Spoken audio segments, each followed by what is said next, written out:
Eh, Selamat siang, Kak. Perkenalkan, kami dari kelompok satu.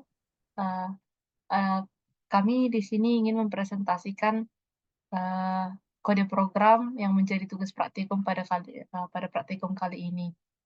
Di kelompok ini ada 3 orang membernya. Yang pertama ada saya, Tiarani Sibarani NIM 12S22037, teman saya Desrida Buke dengan NIM 12S22016, dan teman saya Yohana 12 dengan NIM 12S2003. Uh, Baiklah, teman saya akan menjelaskan kode program yang pertama. Yes. Baik, terkait kode program yang pertama, sesuai modul kita punya TCP client.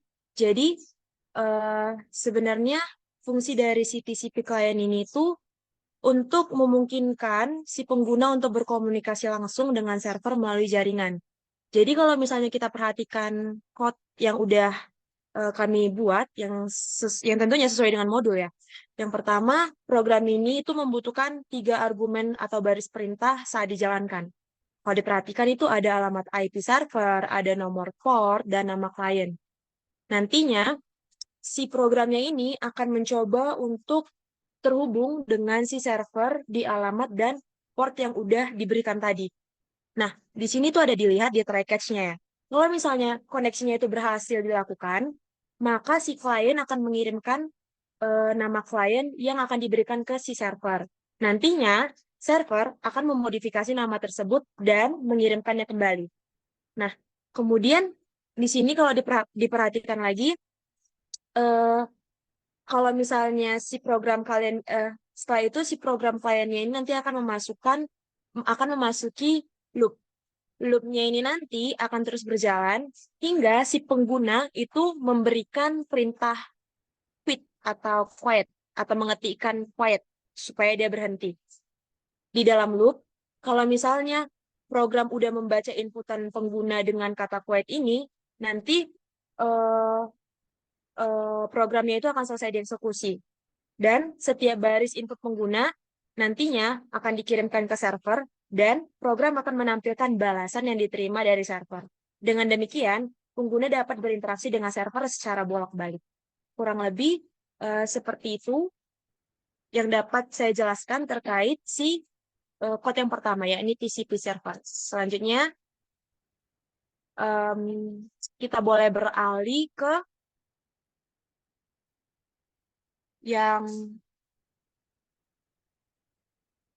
TCP client, TCP server. Maaf, yang pertama tadi TCP client, yang sekarang akan saya jelaskan adalah TCP server. Nah, jadi eh, fungsi dari si TCP server inilah dulu. Fungsinya itu untuk melayani komunikasi dengan program si kliennya ini. Pertama sama kayak si TCP client yang tadi, si TCP servernya ini juga memerlukan 3 argumen baris perintah saat dijalankan.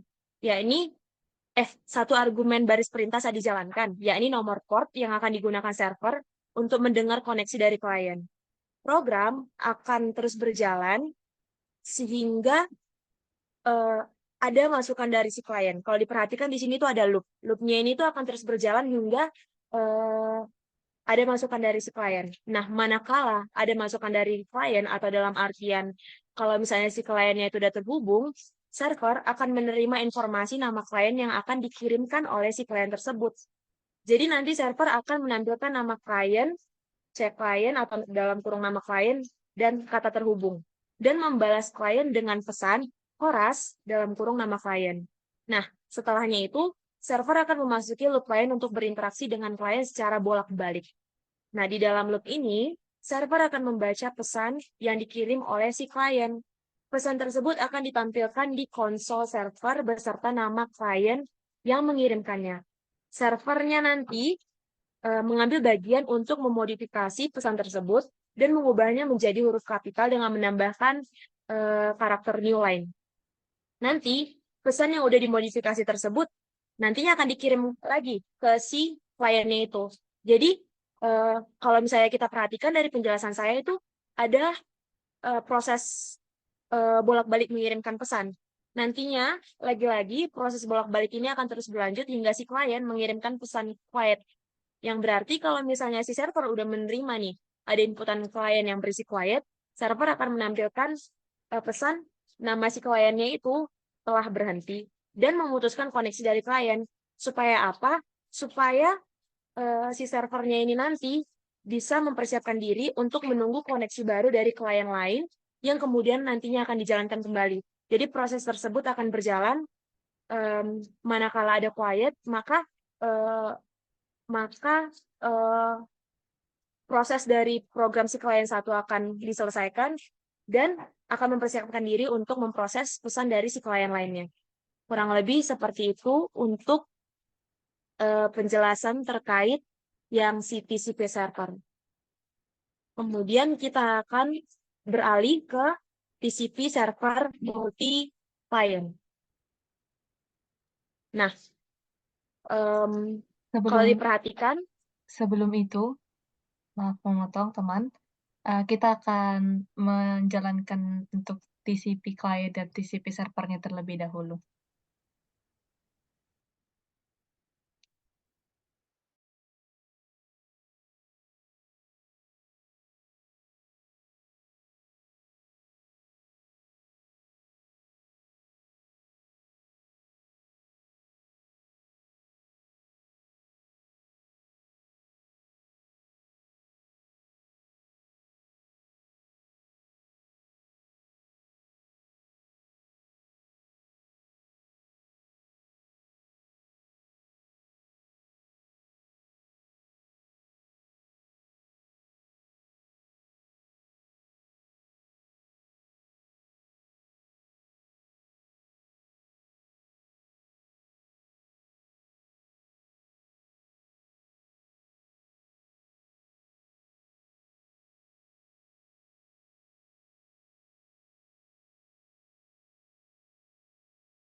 Di sini, misal untuk inputan string yang kita masukkan yang pertama adalah halo,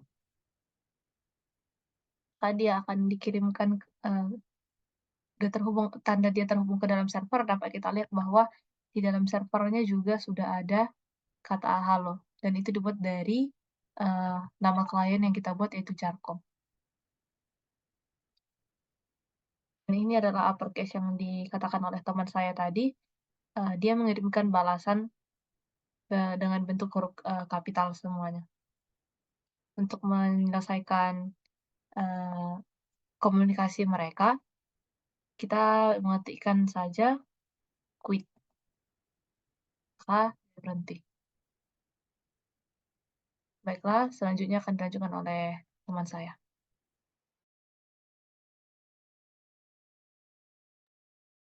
oke, selanjutnya kita beralih ke si TCP server multi client. Kalau yang pertama tadi yang TCP client kan bagaimana menghubungkan si TCP dengan si kliennya. Kalau TCP server itu bagaimana sih cara dia itu untuk mengatasi em, koneksi secara bolak-balik. Kalau si TCP server multi client eh, ini tuh eh, menunjukkan bagaimana sih program server TCP yang dapat menangani banyak koneksi klien secara bersamaan. Jadi, Masih sama seperti yang tadi ya. Kalau misalnya pada bagian argumen pertamanya itu kita tuh perlu memasukkan nomor port yang akan digunakan supaya si server ini tahu kita mau mengkoneksikan bagian yang mana. Dan di sini tuh ada dibuat sistem error println dan sistem exit, yang itu berarti kalau misalnya argumen yang nggak sesuai, program akan menampilkan pesan kesalahan dan langsung keluar.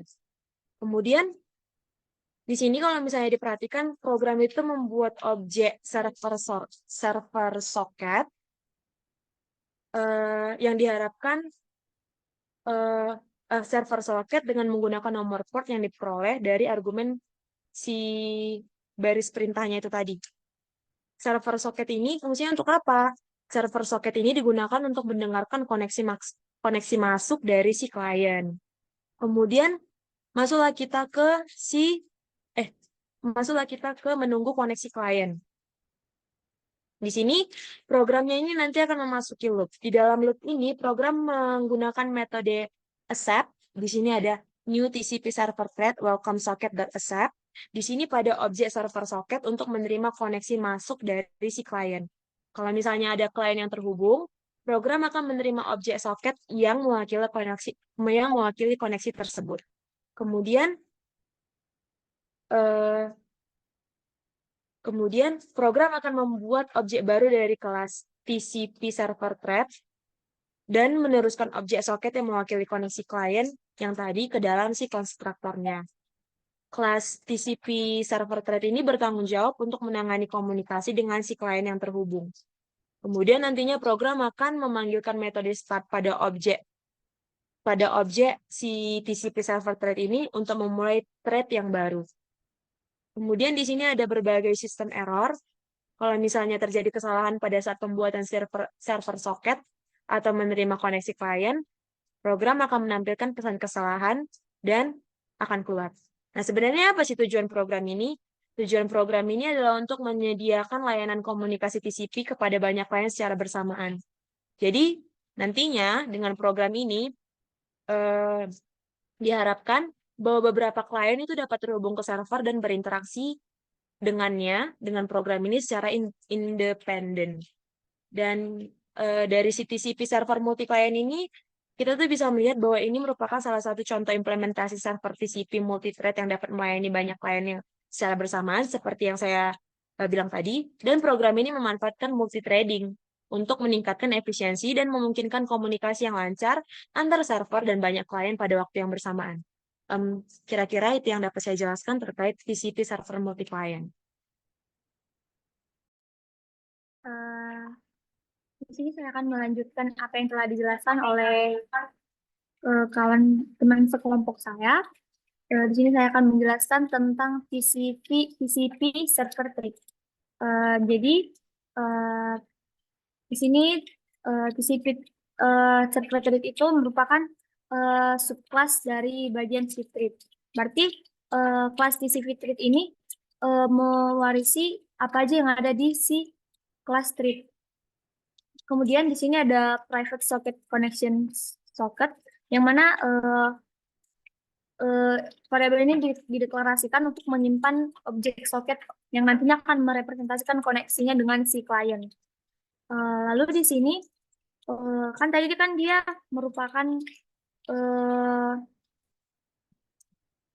inheritance dari si thread. Maka di sini dia pakai super TCP pada line ke-11 sampai ke-14. Di sini dia pakai super TCP server thread. Lalu ada disconnection sama dengan socket, yang mana konstruktor kelas ini akan menerima socket sebagai parameternya. Lalu di sini ada 4 variabel yang dideklarasikan. Pada line ke-20 ada buffer reader. Variabel ini akan digunakan untuk membaca data yang masuk, sedangkan yang di bawahnya itu ada data output stream. Ini digunakan untuk mengirimkan data yang bakalan dikirimkan nantinya. Kemudian di sini ada string name client inform client. Ini digunakan untuk membaca apa yang dimasukkan, apa pesan yang dikirim oleh si klien tersebut. pesan pertama yang dikirim sama si klien tersebut. Jadi nama kliennya itu merupakan apa yang dimasukkannya pertama kali. Jadi kalau misalnya udah dibaca, dia bakal ngeprint klien plus nama kliennya lalu terhubung. Contohnya nama kliennya itu eh, contohnya Yohana, berarti dia ngeprint klien Yohana terhubung. Terus dia bakalan eh, nge ngeprint lagi Horas Yohana seperti itu. Lalu di sini ada loopingan while, di mana kalau misalnya klien sentence-nya itu nggak sama dengan nol, bukan nggak kosong kayak gitu, berarti eh, dia bakal ngeprint dari contohnya Yohana tadi kan, dari Yohana terus ada titik dua lalu kalimat yang dimasukkan oleh si kliennya tersebut. Lalu di sini ada capitalized sentence, ini digunakan untuk menyimpan modifikasi. Kalau misalnya dia ngirim eh, pesan, nanti pesannya ini bakalan jadi huruf besar. Terus ada out to client, ini nanti yang bakal mengeluarkan pesan tersebut yang udah dimodifikasi tadi. Kemudian di sini ada loopingan, ada pengkondisian, gimana kalau misalnya eh, yang dimasukkannya itu, yang udah dimodifikasinya itu merupakan quiet, maka program tersebut akan berhenti. Jadi demikian penjelasan saya mengenai TCP server. Berikut akan dijalankan.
Nah, Bisa kita lihat ini adalah salah satu contoh dari yang udah dijelaskan oleh saya dan teman saya tadi, bahwa dari si multi-thread ini, di TCP server multi-client ini, dan yang udah dijelaskan oleh teman saya tadi, dia itu bisa melayani banyak klien yang secara bersamaan. Asalkan apa? Asalkan nomor portnya itu yang diberikan sesuai. Kalau diperhatikan dari yang eh, dari percobaan untuk mengcompile-nya ini, kan bisa dilihat alamat port yang kami berikan itu sama. Yang membedakan cuma klien-kliennya aja. Tapi tetap program ini atau server ini dapat menangani atau melayani banyak klien secara bersamaan. Jadi ini adalah contoh yang kami berikan.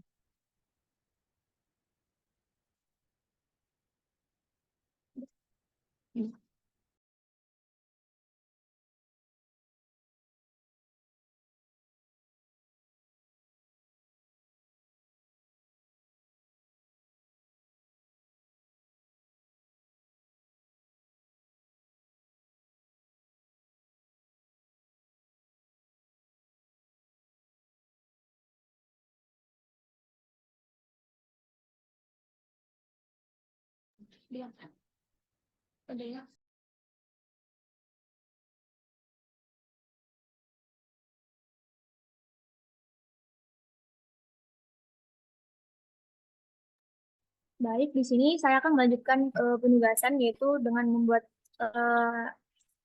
file dengan UDP client dan UDP server. Yang pertama untuk UDP client.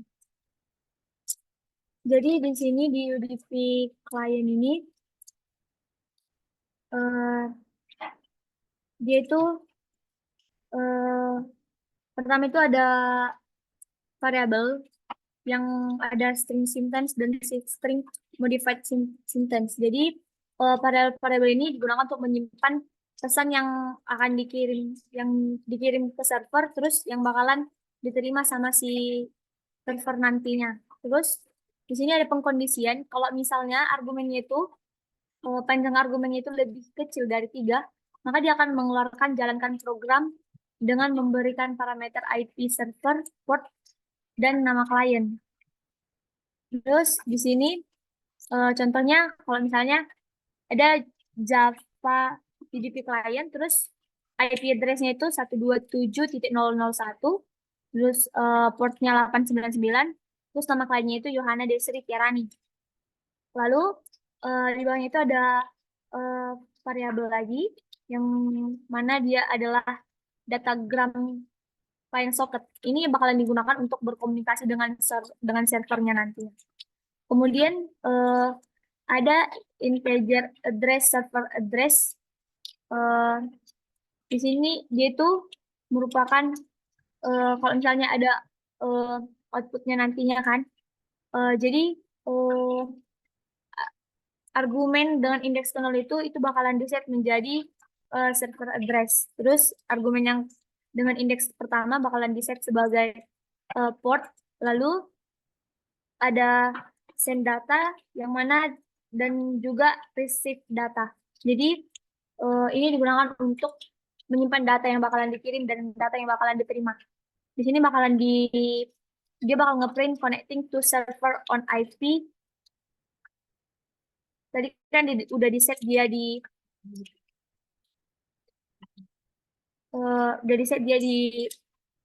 argumen eksternalnya itu jadi IP dan argumen ke indeks satunya itu jadi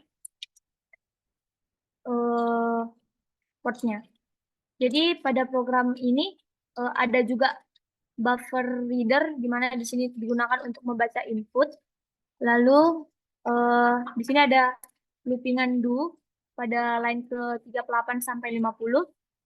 Di sini loopingan do while ini berfungsi untuk mengirim pesan dari pengguna ke server dan menerima balasan dari server secara berulang-ulang. Di mana nanti kalau misalnya dia bakalan berhenti kalau misalnya inputannya itu udah quiet. Terus yang berikutnya adalah UDP server.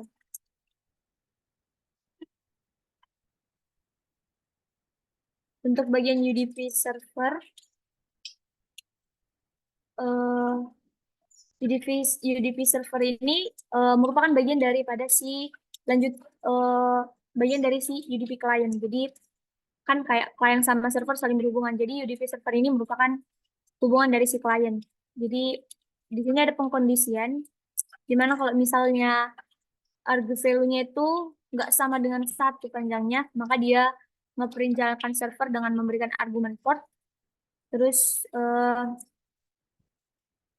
di sini dimasukkan ada UDP server dengan nomor portnya itu 8999. Di sini ada data program sorted sama dengan 0, sama kayak yang ada di UDP client. Pembedanya itu ada di bagian eh,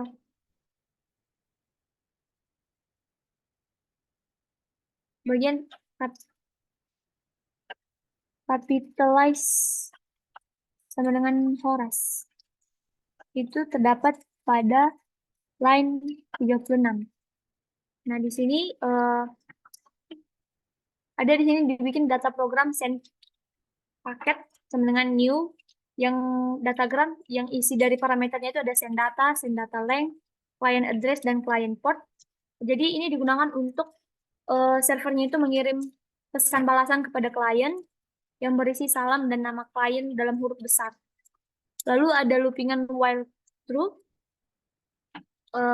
Di sini loopingannya itu akan terus menerima pesan dari klien, terus menampilkan pesan tersebut dan kemudian mengubahnya menjadi huruf besar. Lalu dia bakalan berhenti kalau misalnya dia udah menerima pesan quiet.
Baik, berikut adalah untuk pengimplementasian dari si UDP client dan UDP server.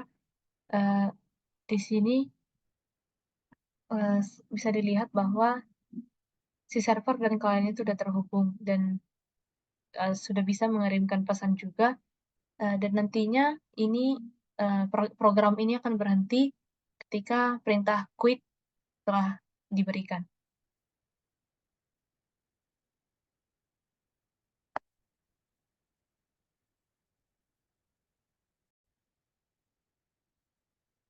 Baiklah, di sini saya akan melanjutkan presentasi dari teman saya.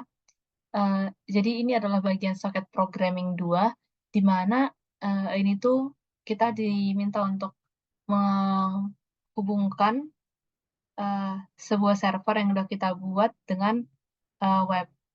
Jadi di sini ada nama kelasnya itu web server dan yang punya entry point public static void main, di mana menggunakan exception. Exception ini juga berarti kalau misalnya ada kesalahan itu biar bisa di-handle dan kita tahu kesalahan itu jelas kesalahannya itu yang seperti apa. Jadi kita bisa nanti kalau misalnya ada bug bisa untuk di-debug. Kemudian di sini ada attribute request message line dan attribute file name ataupun object file name. Juga kita di sini membuat soket dengan nama kita di sini membuat server soket dengan nama listen socket yang dimana ini nanti berguna untuk mendengarkan koneksi dari kliennya, dan di sini portnya itu kita atur langsung uh, dengan angka 6789. Kalau di TCP dan UDP tadi, uh, portnya itu kita masukkan di dalam argumen. Sedangkan di bagian web server ini, ketika mengcompile nanti tidak perlu memasukkan argumen lain. Kemudian di sini ada while true, di mana ini adalah loopingan yang akan terus berjalan. Di sini ada object connection socket. Ini berguna untuk menunggu koneksi dari klien yang akan diberikan. Kemudian ada buffer reader dengan nama inform client, objeknya itu. Ini digunakan untuk menerima inputan dari klien yang ataupun dari webnya nantinya. Kemudian ada data output stream, output client. Ini adalah objek yang mengirimkan output ke klien. Kemudian kita assign lah si request message line ini dengan inform client ataupun meminta inputannya itu dan membaca baris pertama dari inputan yang klien berikan. Kemudian di sini ada string tokenizer dengan nama token size line. Ini berguna untuk memproses permintaan yang diterima dari klien dalam token yang udah diterima tadi. Jadi kita ada di sini sebuah pengkondisian. Jika si token nice line ini sama dengan kata get, maka file name-nya itu di-assign dengan next token. Kemudian jika ditemukan slash atau di start dengan slash, maka file name-nya itu mempunyai substring 1. Jadi ini pengambilan nama file yang diminta oleh klien dan untuk menghapus si slash-nya ini dari awal filenya. Kemudian kita bukalah filenya itu. Setelah itu kita cek lagi kalau si filenya itu ada dan si filenya itu dan dengan kondisi si file ada dan si filenya itu tidak, tapi si filenya itu tidak ada di directory, maka dia akan dibaca dan dikirim ke klien dengan mengirimkan header HTTP. Kemudian di sini ada atribut num of byte. Ini adalah untuk membaca panjang dari inputan yang ataupun web yang kita buka tadi. Kemudian di sini ada file input stream. Kita bukalah file itu dengan nama objeknya itu dengan nama infile dan byte-nya itu dibaca. Baru kita kirimkanlah dia argumen berikut ini untuk menangani file yang tidak valid. Kemudian di sini ada beberapa jenis ataupun tipe file yang dikirimkan. Untuk gambar itu ada JPG, kemudian untuk ada juga jenis HTML, ada CSS, ada JavaScript.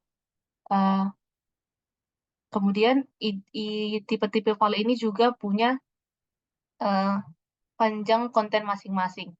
Jadi nanti itu udah dihitung dengan array si file in bytes ini.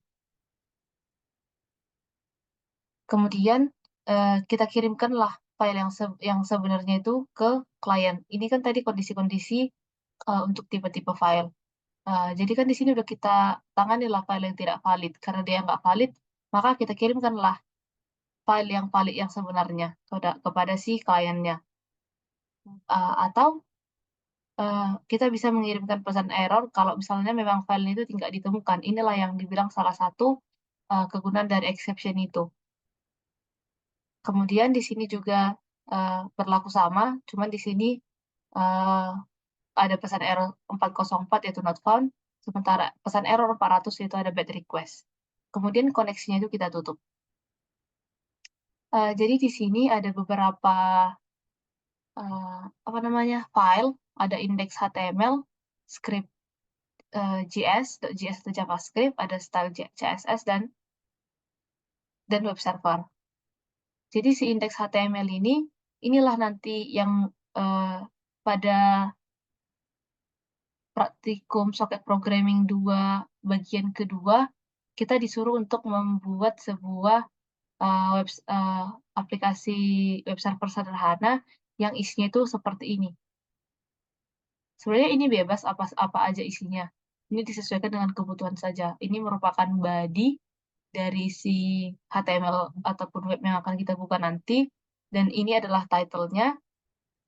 Ingat kalau misalnya di HTML itu kalau kita membuka sesuatu maka kita harus juga langsung membuat penutupnya.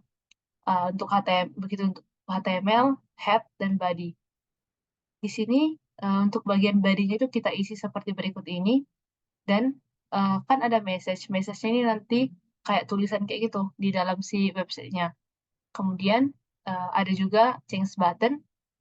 Itu nanti kayak bentuk button yang bisa kita tekan atau klik. Kemudian di sini kita juga memanfaatkan si script JavaScript yang ada kita buat di sini. Begitu juga untuk si bagian style CSS. Jadi untuk scriptnya itu eh, inilah script JavaScript inilah yang eh, membuat button itu bisa tampak seperti button pada website yang kita bangun. Kalau ini dia bisa diklik, function itu bisa diklik. Nanti kan message-nya itu pertama tadi kan ini adalah sebuah paragraf. Jadi kalau dia udah diklik atau di change buttonnya maka muncullah pesan telah diubah.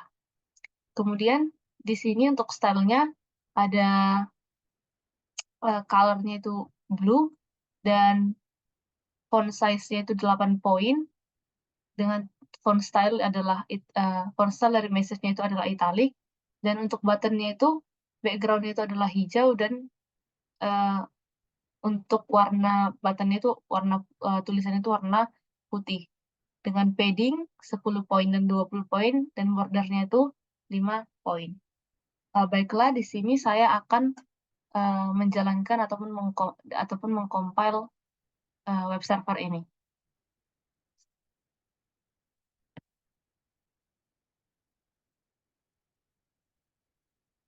Sebelumnya kita akan membuka modul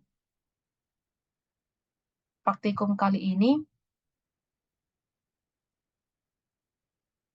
agar kita bisa eh, menemukan link untuk si gambar.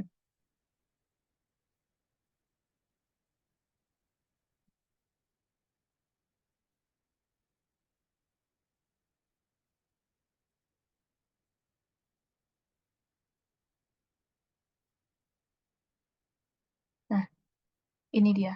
Setelah kita mengcompile si web server tersebut, maka kita akan memasukkan link berikut ini ke dalam sebuah browser.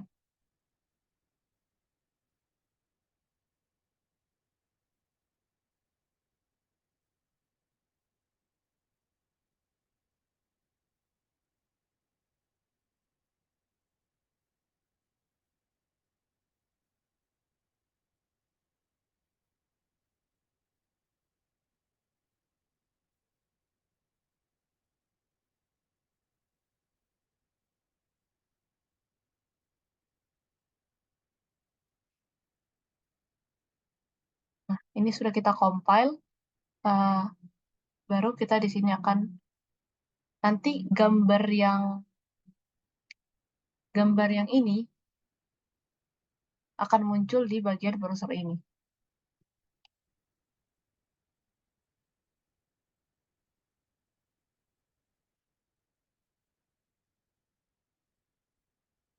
Sebelumnya kita akan mencobanya lagi.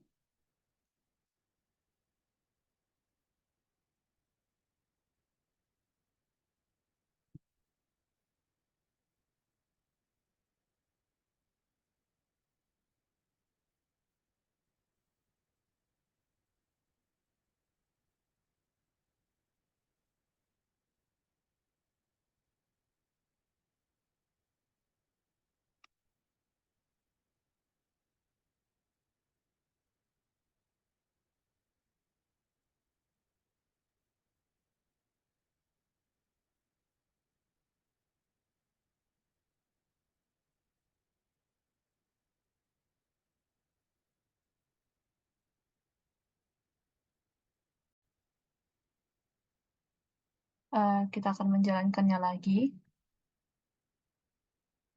Sebenarnya tadi ada kenapa dia ada not found, karena dalam link yang saya masukkan itu ada tanda kurung. Sementara harusnya itu tidak ada. Nah, dapat dilihat bahwa gambarnya itu sudah muncul di dalam web yang udah kita buat tadi. Kemudian untuk bagian yang kedua,